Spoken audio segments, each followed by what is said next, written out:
Capítulo 4. La bóveda. El interior de la bóveda del banco estaba en completa oscuridad sin electricidad para las luces del techo. Bill encendió su confiable encendedor, brillando con una luz amarilla temblorosa sobre los 4 rostros cansados de los sobrevivientes y el estrecho interior de la bóveda.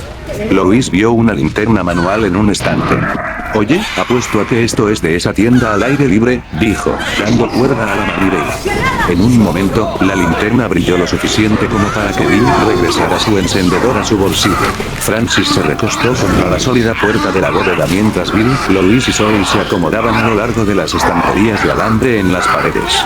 Zoe recogió una pila de billetes de $50 que alguien había dejado allí y se rió entre dientes. Dinero fácil, dijo. Guarda algunos de esos, aceleran bien el fuego, comentó Bill, apagando su cigarrillo en el piso de cemento. Vio que el espacio disponible en la pared ya había sido utilizado por otros sobrevivientes con especulaciones que ya habían escuchado, y otros sobrevivientes habían comenzado a escribir en el piso con un marcador permanente. Las ciudades cercanas estaban invadidas, Kara y Doc buscaban a Megan, Larry y Trish, los zombies estaban cambiando y desarrollando nuevas formas desagradables de matar personas, los infectados quemaban como leña, se suponía que había una fortaleza de hielo de humanos sanos en Canadá. Bill suspiró. A veces estar bien informado envejece. Oye Zoe, ¿tenemos algo que valga la pena comer? Preguntó Francisco. Zoe abrió su Jansport manchado de sangre y rebuscó en el contenido. Tenemos spam, frijoles horneados, frutas enlatadas, verduras enlatadas, leche condensada, más frijoles, cavó un poco más, inclinando su bolso para captar la luz de la linterna que Louis había colocado en el centro de la habitación. Bóvedas. Y espárragos enlatados, y galletas de la fortuna, terminó. Francisco gimió. La misma mierda. Me quedo con el spam, agregó. Todas las carreras y disparos le habían abierto el apetito. Esto es pesado, dijo Zoe, arrojándole a Francis la carne enlatada y una botella de plástico con agua. ¿Y llevas esta cosa? Tú eliges la comida. ¿Y dar a los cazadores un pequeño mango para agarrarme? No, gracias, dijo Francis con un resoplido. Además, eres mejor para encontrar estas cosas. Louis aceptó una lata de espárragos de Zoe. Realmente no le importaban las verduras enlatadas, para gran incredulidad de los demás. Deberíamos hacerlo, dijo galantemente. Apuesto a que esa tienda también tiene mochilas. ¿Quieres dejar de hablar de ese lugar como si fuera a ser el paraíso en la tierra? Dijo Bill, su voz áspera se apagó en la pequeña habitación. Cualquiera que haya oído hablar de este lugar y haya sobrevivido habrá estado allí primero, así que no te hagas ilusiones demasiado altas. Además, todavía tenemos un paseo por este centro comercial, y nadie ha limpiado a los muertos vivientes en semanas. Por el número de ellos. No siempre los vacían, dijo Louis, aceptando una brelatas de Zoe, quien acababa de abrir uno de los contenedores de frijoles. Nadie iba a comer todas sus comidas esa noche. Se aferraban a la mayor parte de la comida para hacer un desayuno en la mañana. Algunos de ellos simplemente se escabullen. Exactamente, más para nosotros, dijo Bill. No va a ser fácil llegar allí. No hay garantía de que haya algo grandioso esperándonos cuando lleguemos allí. Solo quiero que todos estén preparados. Francisco se rió. La historia de nuestras vidas, dijo. Los 4 comieron en silencio durante varios minutos, pero demasiado pronto terminaron la cantidad mínima que comerían por la noche. Zoe le arrojó a cada sobreviviente una galleta de la fortuna y luego abrió la suya. El hombre que se vuelve hacia el sol pierde 1000 sombras, leyó en voz alta alrededor de la mitad de la galleta que ya había comenzado a masticar. No puedo decir si eso es algo bueno o no.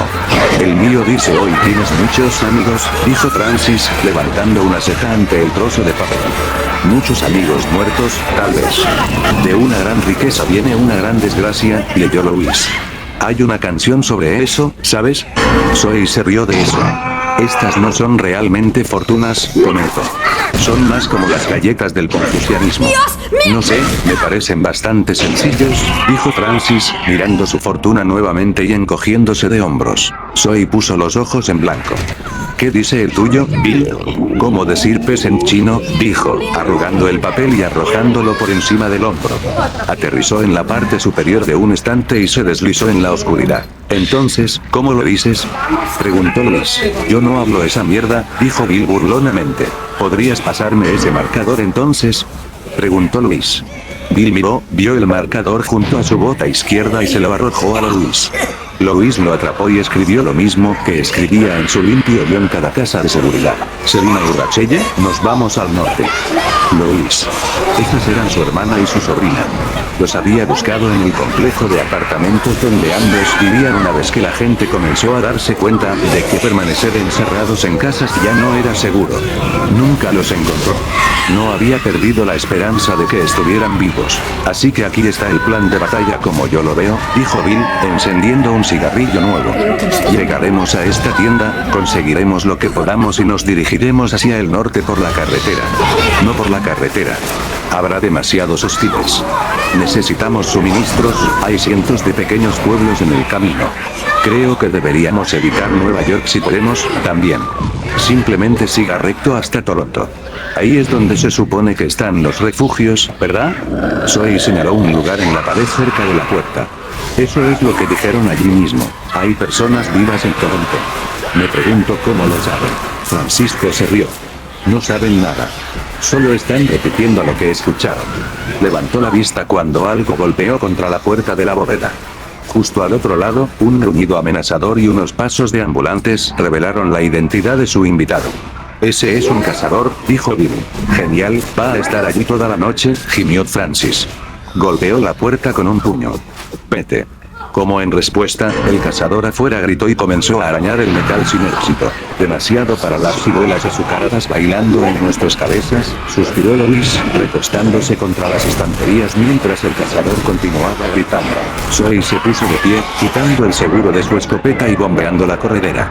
Será mejor matarlo ahora antes de que traiga amigos, dijo con gravedad.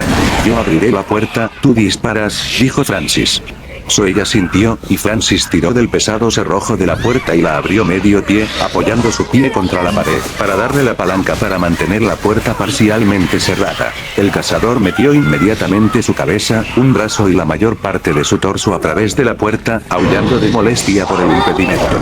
Este era joven, con una de las sudaderas con capucha negras con una calavera plateada que vendía a una tienda gótica que probablemente tenía un establecimiento en algún lugar del centro comercial. Raspó a Zoe en la espinilla con sus garras antes de que ella convirtiera su caño en un desastre culposo con un disparo de escopeta. Pateó el cuerpo por la puerta y Francis acerró y echó el pestillo. Maldiciendo, Zoe se sentó de nuevo para examinar su pierna. Eso no está tan mal, dijo Bill, moviendo la linterna para ver mejor. Mira si hay vendajes por aquí. Louis miró el contenido de los estantes. Además de un poco de dinero desechado y algunas mantas enrolladas, encontró un botiquín de primeros auxilios. Él lo abrió. Había un gran vendaje adhesivo y un rollo de gasa casi vacío, pero eso era todo. Se los pasó a Bill, quien ayudó a Zoe a limpiarse. ¿Todavía tienes esa baraja de cartas, chico?, preguntó Bill. Sí, dijo, mordiéndose el labio cuando Bill apretó la gasa alrededor de su pierna.